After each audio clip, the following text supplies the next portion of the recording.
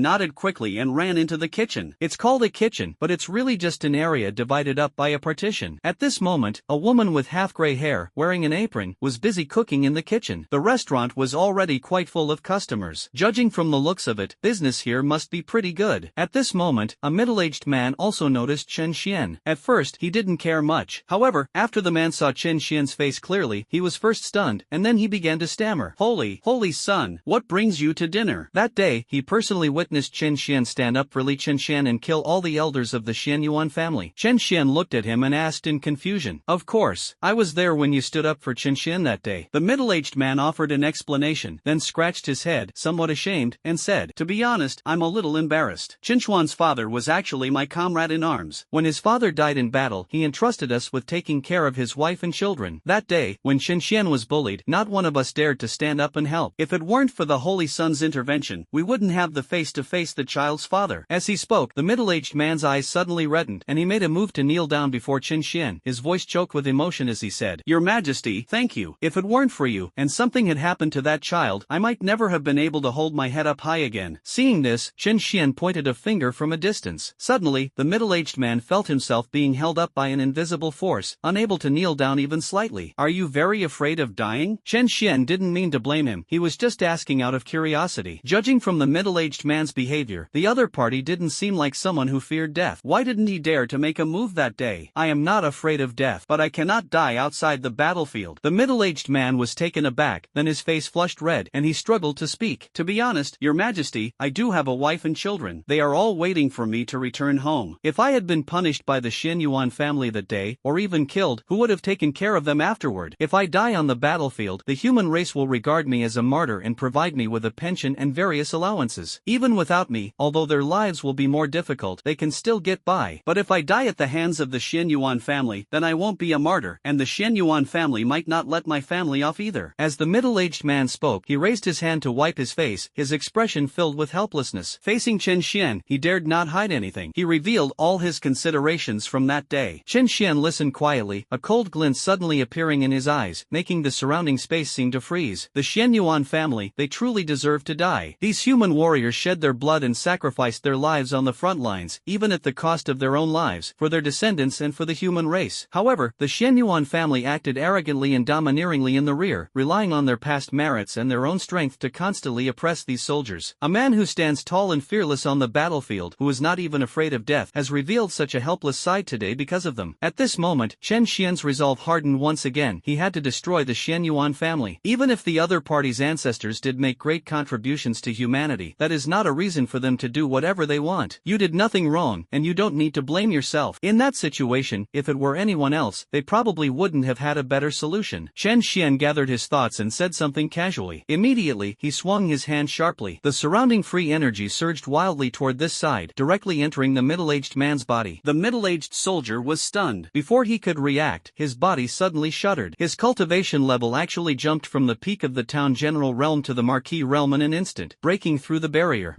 I actually broke through. The middle-aged man felt the surging power within him, his face filled with disbelief. He looked at Chen Xian, and realizing that all of this was thanks to Chen Xian, he was instantly overwhelmed with gratitude and quickly said, "Thank you, Holy Son, thank you for helping me break through. Over the years, you have been taking care of the martyr's family and that child. You deserve all of this, there is no need to thank me." Chen Xian shook his head and spoke calmly. Actually, he didn't do much. The middle-aged soldier's cultivation had been stuck at the peak of the formation general for a long time, and they were only a hair's breadth away from breaking through. Chen Xian simply mobilized the surrounding energy to help him break through the barrier. He might not have been able to do this before. However, after breaking through to the venerable realm and cultivating the supreme Tao scripture, it was all too easy. Just then, the woman from the kitchen came over carrying a plate of roasted exotic beast meat. She placed the food on the table in front of Chen Xian, and then, with a thud, she knelt down. "Thank you, Your Majesty. If it weren't for Your Majesty saving my son that day, I might never have seen him again." The woman's face was full of gratitude. After saying this, she grabbed her son and quickly said, "Quickly, Chen Xian, kowtow to the Holy Son." Li Chen Xian was taken aback by his mother's seriousness. After a moment of surprise, he was about to kneel down and kowtow. Chen Xian was taken aback when he saw this, and quickly stopped him and helped the woman up. "I have said it before, you are the families of the heroes of my human race, and you should be protected by the human race. Anyone who dares to bully you is a sin of the human race. Everyone has the right to kill them." The woman was helped up by Chen Xian, and upon hearing this, she could only nod gratefully repeatedly. She glanced at her son beside her and said, "Chen Xian, take that thing out." Upon hearing this, Li Chen Xian quickly took off the jade pendant from his chest and handed it to Chen Xian, saying, "Your Holiness, this is a jade pendant passed down from my Li family ancestors. You saved my life, and we have no way to repay you, so we wish to give you this jade pendant. We hope your Holiness will not find it offensive." Chen Xian looked down, initially not paying much attention, but when he saw the faint glow emanating from the jade pendant, his expression froze. Chen Xian looked down at the jade pendant in Li Chenxuan's hand and subconsciously took it from him. I took a closer look. Chen Xian was surprised to find that the surface of the jade pendant was constantly emitting a faint red light. The light was dim, even giving people an extremely oppressive feeling. It seemed to emanate from the deepest hell, almost materializing into reality. This was the first time Chen Xian had ever seen such intense killing intent. "This is the Tao fruit of the great Tao?" Chen Xian closed his eyes and sensed it for a while. He then discovered something, his expression changed slightly, and his heart was filled with shock. The jade pendant in his hand was not a treasure, but a complete and perfect path. It seems to be a crystallization formed from the convergence of the Great Slaughter Road. This is what is known as the Great Tao and its fruits. Once someone completely refines this jade pendant and absorbs the power of the Great Tao hidden within it, they will instantly become the master of the Great Tao of slaughter and achieve godhood. Moreover, he is a legendary god of slaughter who is unparalleled in his ability to conquer. Chen Xian Xian never expected that the boy he had just saved by chance would possess such a thing. If others were to learn of the existence of this slaughtered Dao fruit, the entire human race, and even all races, would likely be in an uproar. It is important to understand that no matter how talented or extraordinary someone is, it is extremely difficult for them to break through to the level of a god. You also need to have enough luck and opportunity. Throughout the boundless starry sky, there are countless geniuses and prodigies, but the number of god-level powerhouses can be counted on one's fingers. That's all there is. If anyone knew that a certain human youth possessed a Dao fruit, which, if absorbed, would grant him the ability to directly become a god. Therefore, Chen Xian had no doubt that the entire boundless starry sky and all the myriad races would go crazy. Moreover, the great Dao of slaughter is no ordinary great Dao. A god who achieves enlightenment through the great Dao of slaughter can easily crush gods who achieve enlightenment through other ordinary great Daos. However, what Chen Xian couldn't understand was what kind of being could peel away the entire path of slaughter. The heirloom jade pendant left by the Li family ancestors. What kind of power did the Li family's ancestors possess? Chen Xian didn't know much about the levels above the gods. However, he was certain that even a god-level expert could not possibly separate a complete great Dao. In other words, the ancestors of the Li family were very likely powerful beings above the gods. In just a moment, countless thoughts flashed through Chen Xian's mind. Soon, he focused his attention on the jade pendant in front of him and tried to refine it. However, a dense red light suddenly burst forth from the jade pendant, completely isolating his power. Unable to refine, Chen Xian frowned, instantly guessing that this thing must have been sealed. Only those who possess the bloodline of the Li family can refine it. In other words, no matter how powerful this thing is, it has absolutely nothing to do with Chen Xian. I wield the great Dao of fire, refining all kinds of strange fires, and I have my own path. No matter how strong the slaughter Dao is, it's really just SOSO to me, not much different from other ordinary Daos. Instead of forcibly breaking the seal and refining it, it would be better to let him pass it on to the right person. Chen Xian wasn't too disappointed and quickly made a decision. He has the Flame Emperor system, which allows him to absorb all kinds of strange flames, so he doesn't need the great Dao of slaughter at all. In addition, the jade pendant contains a powerful bloodline seal. Chen Xian wanted to break the seal and refine the Dao fruit inside, but he didn't know how much time it would take. In that time, he would have already broken through to the realm of gods. Therefore, Chen Xian had no desire for the killing fruit before him. He raised his hand and tossed it back into Li Qinshuan's hand. The middle-aged woman and Li Qinshuan both looked up immediately, their eyes filled with confusion. Is it that your highness looks down on the Li family's heirloom treasure? Seemingly noticing their gazes, Chen Xian casually said, "Since these items were passed down from your Li family ancestors, you can keep them for yourselves." As he spoke, he suddenly looked at Li Qinshuan, a glint of shrewdness flashing in his eyes, and asked with a smile, "Li Qinshuan, would you be willing to become my disciple?" The path of slaughter was nothing to him. He had no interest in wasting time on it. However, the great Dao of slaughter is still extremely powerful in this boundless starry sky. It would be great if I could take a god of slaughter as my disciple. Of course, there was another very important reason why Chen Xian did this. That is to say, Li Qinshuan and his mother simply could not protect this slaughter Dao fruit. If the matter of the Dao fruit is leaked and perceived by others, then what awaits this mother and son will be an eternal hell. But if Li Qinshuan could become his disciple, the holy son of humanity, the situation would be completely different. Anyone who wants to take something from Li Qinshuan should think twice about whether they can withstand the wrath of this holy son of the human race. Upon hearing Chen Xian's words, the mother and son, as well as the middle-aged man not far away, were all stunned, wondering if they had misheard. The holy son said he wants to take Li Qinshuan as his disciple? What, you don't want to? Looking at the somewhat dumbfounded boy in front of him, Chen Xian smiled and asked again. If he continues to grow stronger, he will eventually transcend this world. At that time, the human race will need other strong individuals to step forward and continue to lead it. And this person might just be the boy in front of you. If Li Qinshuan can completely master the Dao of slaughter and become a god through it, then among the current human race, there will be virtually no one who can rival him. If Chen Xian can guide him, the other party may truly become a pillar of the future human race. Hearing Chen Xian speak again, Li Qinshuan finally reacted, and with a thud, knelt on the ground and cowed out heavily. "Master, please accept my bow." Chen Xian looked at him and nodded in satisfaction. "Get up. Today, I will accept you as a disciple under my name. When you break through to the king level, I will hold a formal apprenticeship ceremony to announce it to the whole world." Chen Xian said calmly. He assessed that Li Qinshuan wouldn't be able to refine the jade pendant until he broke through to the king level. He didn't intend to set any conditions to evaluate the other party. However, setting a specific goal for Li Qinshuan can also give him the motivation to work hard in his cultivation. Li Qinshuan is only 14 years old and his cultivation level is only at the martial master level. The opponent clearly has a long way to go before they can break through to the king level. But for some reason, Li Qinshuan suddenly felt a surge of confidence, nodded firmly, and said, "Master, rest assured, your disciple will definitely cultivate diligently and gain your approval as soon as possible." possible. Chen Xian looked at the determined-looking young man in front of him, nodded, and raised his hand to touch the other's forehead. The next moment, a flame rose from his fingertips. The flames burned fiercely, as if containing some kind of life force, and instantly entered Li Qinshuan's body. This flame was a wisp of phoenix rebirth fire that Chen Xian had separated from his body. This wisp of flame can ensure that Li Qinshuan can save his life in critical moments when he encounters danger. At the same time, if the opponent can be reborn from the ashes, their strength will also reach a new level. As that wisp of flame entered his body, Li Qinshuan immediately felt as if his talent had been enhanced. At least, his ability to sense free-floating energy particles in the outside world seems to have become much stronger. Thank you, Master, for this opportunity. Li Qinshuan was thrilled and quickly expressed his gratitude to Chen Xian. He could sense that the flame, besides helping him improve his aptitude, also seemed to contain a rich power. If I work hard to cultivate and absorb the energy from the flames, I might be able to break through to the Grandmaster level soon. Even breaking through to the level of a town general won't take long. Thank you, Your Majesty. The middle-aged woman watched all this from the side and couldn't help but cover her face and cry. She raised Li Qinshuan alone, and could only provide him with enough food and clothing. She could give him nothing else. The woman knew that although Li Qinshuan didn't say anything, he was always keeping something to himself. The other person has never laughed so happily and excitedly as they have today. And all of this was brought about by Chen Xian. From now on, the mother and son will have someone to rely on. The middle-aged man watched all this with envy in his eyes. He also has a daughter. If I were to die in battle one day, would my daughter have the chance to become the Holy Sun's disciple? After thinking for a moment, the middle-aged man quickly shook his head. What kind of status does the Holy Sun have? It's already quite remarkable that the other party was willing to accept a commoner as a disciple in this mountain and sea city. He could only envy Li Qinshuan for having such good fortune. However, the middle-aged man was also very happy to see that Li Qinshuan was able to become the disciple of the Holy Sun. After all, the other party was the son of his deceased comrade in arms, and someone he had watched grow up. Chen Xian successfully accepted Li Qinshuan as his disciple, although Li Qinshuan was only a nominal disciple for the time being and had not yet undergone a formal apprenticeship ceremony. But Chen Xian held nothing back from him, and soon began to earnestly impart his knowledge of cultivation and combat experience to him. Li Qinshuan listened quietly, his young face full of seriousness, nodding from time to time and raising some questions in his mind. Seeing that Chen Xian had no objections, the middle-aged man listened attentively, occasionally reflecting on his own path based on his own experience. Now, Chen Xian is a genuine venerable realm expert, and he also possesses various exotic flames and is proficient in all kinds of cultivation techniques. His insights into cultivation are in no way inferior to those of powerful immortals, even more extreme. Guiding a young man like Li Qinshuan, along with a middle-aged man who had only been granted a minor title, was incredibly easy. However, just as Chen Xian was imparting knowledge to the two of them, in a boundless starry sky, countless black dots reappeared. The aura of powerful beings from all races, even across countless distances, still radiated to the area around Shanhaiguan Pass for the human race. In an instant, several ancient cities in the starry sky simultaneously emitted a deafening sound of bells ringing, a sound so powerful it was deafening. The bell rang 9 times. In the ancient city beyond the borders, the tolling of the bell signifies the arrival of an army of myriad races. The more times the bell tolls, the more numerous and powerful the invading races will be. 9 bells rang in succession, something that had almost never happened even in the past 50 years. The last time the bell rang 9 times was 100 years ago, during the battle when the king of Xia disappeared. That battle was extremely brutal. Countless human soldiers died, Shanhaiguan was mostly destroyed, and all the ancient cities were completely destroyed. The present-day Shanhaiguan, as well as the ancient city beyond the borders, were rebuilt after that. For many humans, that war a century ago was a nightmare. But now, has the 9 ringing bell ceremony begun again? At the moment when 9 bells rang in succession, outside Shanhaiguan, countless powerful figures of the Taoist race appeared, their faces more solemn than ever before as they gazed at the dense black dots in the distance. In the ancient city beyond the borders, countless soldiers emerged from their homes, all looking up. On each of their faces was an indescribable shock and worry. Many people actually know that the powerful beings of all races will definitely launch a large-scale attack soon, sparing no effort to breach the pass. However, no one expected that the scale of the war launched by the other side would reach the level of the one 100 years ago. That time, the human race sacrificed countless soldiers and lost countless powerful warriors in order to barely withstand the offensive of all races. As a result, even the king of Xia suffered a severe blow and never appeared again. How many more people should they kill this time? Above the central hall. Soon, the figures of powerful gods and immortals appeared. They stood in midair, gazing at the rapidly approaching army of myriad races in the distance, their eyes blazing with divine light. It seemed as if it could pierce through millions of miles of void and meet the gazes of the powerful figures behind the armies of all races. The king of Xiong Kingdom frowned slightly, his expression unusually solemn, and said in a low voice, "The bell toll told 9 times. I never expected that the Myriad races would launch such a large-scale war. What follows is likely to be a tough battle. The other gods all nodded slightly upon hearing this. Although they didn't speak, their expressions revealed that they were both extremely solemn. The ruler of the Beacon Nation seemed to sense something. His pupils contracted sharply, his expression changed slightly, and he said, "Among the army of Myriad races, I sensed the aura of 10 gods, and this is only what I sensed. There are probably many more that I haven't sensed. In other words, at least 10 gods from all races have come this time. This is already an extremely terrifying force." It should be noted that on the human side, there are 9 major alliance nations, and each alliance nation has a ruler. Normally, only those who inherit the throne and receive the supreme fortune of the human race can successfully succeed to the divine position. In other words, the human race can only have a maximum of 9 rulers and 9 gods. The king of Xia is now missing. There are only 8 gods publicly recognized by the human race. The Myriad races, however, directly dispatched 10 gods. It's not hard to see that the other side is truly determined and intends to flatten the human race's Shanhaiguan pass. At least 10 gods? Upon hearing these words from the Lord of the Lighthouse Kingdom, the expressions of the other gods changed drastically, growing increasingly grim. The human army, in terms of both numbers and overall strength, is inferior to the armies of all races. In the past, their victories relied on their fearless determination and the suppression of top-tier experts. This time, however, all races mobilized more powerful individuals than the top-tier human race. This is truly driving humanity to the brink of extinction. In an instant, various thoughts flashed through the minds of the 8 gods. Clearly, they were all pondering how to fight this battle. I can hold off 2 gods for a while. That's my limit. What about you? After a long silence, the king of Xiong Kingdom spoke in a solemn tone, his gaze sweeping over the powerful deities. His strength is enough to rank him among the top 3 among the human gods. However, even so, it was impossible for him to defeat 2 gods when he was fighting them alone. The king of Bear Kingdom merely glanced at the others before finally fixing his gaze on the king of Lighthouse Kingdom. They have been working together for many years to protect the human race, and they already know the strength of everyone else. Of all those present, besides the king of Bear Kingdom, perhaps only the king of Lighthouse Kingdom could withstand the 2 gods. For a moment, many people looked toward the ruler of the Beacon Country. It should be understood that battles between powerful gods have long since touched upon the realm of the Great Tao. Every collision may be a collision between fundamental principles. The slightest mistake could lead to death and the annihilation of one's spiritual essence. Therefore, in battles among powerful deities, attempting to fight 2 against 1 is an extremely dangerous endeavor. They didn't know if the ruler of the Beacon Nation would step forward and take on this heavy responsibility at this time. "You all don't need to look at me like that." The ruler of the lighthouse, under the gaze of everyone, sighed somewhat helplessly and said, "No matter what, I am also a human. Although everyone has their own plans in ordinary times, when it comes to the safety of the entire human race, I will not hold back. When the great battle breaks out, I can hold off both gods." Upon hearing this, everyone secretly breathed a sigh of relief. Of the 10 gods of all races, 4 have already departed. 6 gods remain, which corresponds exactly to the 6 remaining here. They were able to put up a fight, albeit with some difficulty. However, this is only the ideal situation. No one can guarantee that, among the Myriad races, there won't be a few powerful figures whose strength rivals that of the Bear Kingdom's ruler or the Lighthouse Kingdom's ruler. At that time, the top combat forces of both sides may still be unbalanced. This is still not enough to be safe. What if there are powerful gods among the Myriad races, or if more than 10 gods appear? How should we deal with that? The Maple Leaf Kingdom's ruler frowned, his expression serious, as if he had thought of something. The group exchanged glances, all seeing the helplessness in each other's eyes. All the top human experts are here. Even if they risked their lives, they couldn't find any more strong individuals. The void in front of everyone suddenly trembled. An elderly man with white hair slowly walked out. The old man was somewhat hunched over, but his eyes were exceptionally bright. He said calmly, "The 10 gods of Myriad races who have already revealed their auras are now left to you to deal with. As for the others, leave them to me." The visitor was none other than himself. It was none other than Hua Ziyuan, the Grand Elder of the Great Xia Council. Elder Hua. The king of Xiong Kingdom was taken aback for a moment, then breathed a sigh of relief and laughed. "I almost forgot. There's still you here, old man." Hua Ziyuan glanced at him and said in a calm tone, "What you say is true, King of Xiong Kingdom. I may look a bit older, but I'm probably about the same age as you, aren't I? In fact, once one's cultivation breaks through to the divine realm, one's life has almost already crossed another level. In a sense, it can already be considered the embodiment of the Great Tao. After that, appearance and vitality hardly diminish with time. To be honest, the King of Xiong Kingdom is much older than Hua Ziyuan. He just looks like a middle-aged man." Upon hearing Hua Ziyuan's words, the King of Xiong Kingdom smiled indifferently and showed no anger. The ruler of the Lighthouse Kingdom narrowed his eyes slightly, looked at Hua Ziyuan, and couldn't help but confirm again. "Elder Hua, what is your current strength? At this point, I think there's no no need to keep it hidden any longer. Once we know your strength, we can make further plans. Upon hearing this, all the gods turned to look at him, clearly curious. Although the situation is urgent, everyone knows that this is not the time for idle chatter. But the leader of the Beacon Kingdom is right. Only by knowing Hua Ziyuan's strength can a more accurate plan be made. Facing the curious gazes of the crowd, Hua Ziyuan shook his head and said calmly, "My strength is naturally inferior to that of the gods. But rest assured, if any other gods intervene, I will risk my life to stop them." Upon hearing this, many people frowned secretly. The Sakura Kingdom's ruler even asked directly, "Judging from Elder Hua's words, you don't intend to fight alongside us? What are you worried about? Do you think we'll assassinate you during the great battle?" Hua Ziyuan glanced at him and said noncommittally, "Your Majesty, you have misunderstood. I did not mean that." At this moment, the 9 chimes are still echoing. At the edge of the boundless starry sky, countless dense black dots are getting closer and closer to Shanhaiguan. The auras of powerful beings from all races were also fully revealed. At this point, those with slightly stronger cultivation could sense that at the very rear of that massive army, which stretched like a tidal wave, 10 great suns shone in the sky, radiating an extremely terrifying aura. Those